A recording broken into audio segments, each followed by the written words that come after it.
মাছের ভিডিও কিন্তু আমি এখন পর্যন্ত আমার পেজে দেই নেই। আসসালামু আলাইকুম, সবাই কেমন আছেন? দোয়া করি সবাই ভালো থাকেন। এই মাছগুলো কিন্তু সাধারণত খাইতে বেশি একটা মজা লাগে না, তারপর যদি বড় সাইজের মাছগুলো হয়। আর এটা হইতেছে যে সিলভার কাপ না, আর একটা জাত আছে না, ওইটা হচ্ছে এটা। আর এটার দামটাও একটু বেশি, আর হচ্ছে মাছটা বড় হয়েছিল, তো এই জন্য খাইতে মজা হয়েছিল। মানে সেম রুই মাছের মতোই লাগতেছিল। আর আমার যে রুই মাছ আহামরি ভালো লাগে এমন কোনো কথা না। আমার হচ্ছে কালীবাউস মাছ পছন্দ, আর হচ্ছে আমি বেশিরভাগ সময় হচ্ছে কাতল মাছ আনি। রুই মাছ আমার ভালো লাগে না, কাতল মাছ আনার চেষ্টা করি, কারণ কাতল মাছটা আমার কাছে ভালো লাগে। যাই হোক, এই মাছটা হচ্ছে যে আমি কখনোই তেমন একটা রান্না করিনি, অনেক আগে হচ্ছে রান্না করছিলাম, আনছিলাম বাজার থেকে। এখন হচ্ছে যে দেখেন, এই যে চাক চাক করে মিষ্টি কুমড়া ভাজে নিতেছি।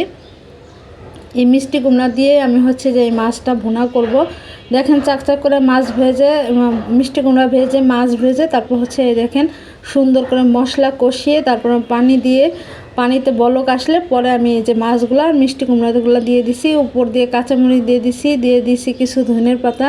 এটাকে এখন সুন্দর করে রান্না করে নিতে হবে অনেকক্ষণ পর্যন্ত, যতক্ষণ না পর্যন্ত সব কিছু একসাথে সিদ্ধ হয়। দেখেন কি সুন্দর লোভনীয় লাগতেছিল, আর খাইতেও কিন্তু অনেক মজা হয়েছিল। আপনারা কিন্তু এরকমভাবে এই মাছ রান্না করতে পারেন, অনেক টেস্টি হয়। তবে হচ্ছে যে মাছ বড় বড় করে কাটলে কিন্তু তরকারিটা দেখতে সুন্দর লাগে। তবে অবশ্যই খেয়াল রাখবেন যেন মাছের ভিতরে মানে মশলাটা ঢুকে। দেখেন আমি এই মাথাটা কিন্তু বড় করে কাটায় আনছি, তারপর হচ্ছে আমি সুন্দর করে মাছটা ভেজে নিচ্ছি। তারপর হচ্ছে দেখেন আমি কিন্তু সুন্দর করে রান্না করে নিতেছি। অবশ্যই খেয়াল রাখবেন বড় বড় করে মাছ কাটলে বা মাথা কাটলে ভেতরটা যেন অবশ্যই সিদ্ধ হয়, সব কিছু যায় মশলা, না হলে কিন্তু খেতে ভালো লাগবে না। যাই হোক, এই দেখেন আপনাদের সাথে কিছু বাজার শেয়ার করি। এই মিষ্টি কুমড়াটা কিন্তু আমি অলরেডি ভাজি করতেছি, ভাজি করলাম, রান্না করলাম, খাওয়া দাওয়া হয়ে গেছে। যাই হোক, এই ভিডিওটা আমি করে রাখছিলাম, এটার সাথে আবার এটাকে জুড়াই দিলাম আর কি, না হলে তো আসলে 3 মিনিট প্লাসের ভিডিও হবে না। যাই হোক, এই দেখেন হচ্ছে কি কি বাজার থেকে আনছিলাম, এগুলো আপনাদের সাথে শেয়ার করতেছি। আছে ডিম, এই দেখেন কত কিছু আছে।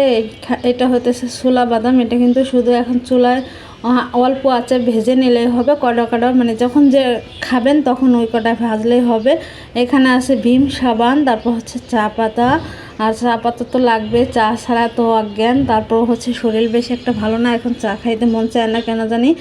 আর হচ্ছে দাঁতের সমস্যা, এই জন্য দাঁত উঠাইছিলাম। যাই হোক, আপনাদের সাথে তো সব কিছু শেয়ার করি, ভালো লাগলে অবশ্যই জানাবেন, কিছু মনে করবেন না, আর ক্ষমা সুন্দর দৃষ্টিতে দেখবেন। ভুল হলে, ভুল তো হতেই পারে, মানুষ মাত্রাই তো ভুল হয়। অবশ্যই জানাবেন আমার বাজারগুলো কেমন হলো, রান্নাগুলো কেমন হলো, আর হচ্ছে আমার কথাবার্তা ভিডিও কেমন লাগে, সব কিছু জানাবেন। আমার পাশে থাকবেন, আমি আপনাদের পাশে আছি, দোয়া করবেন আমার জন্য, আমি দোয়া করি। আল্লাহ হাফেজ।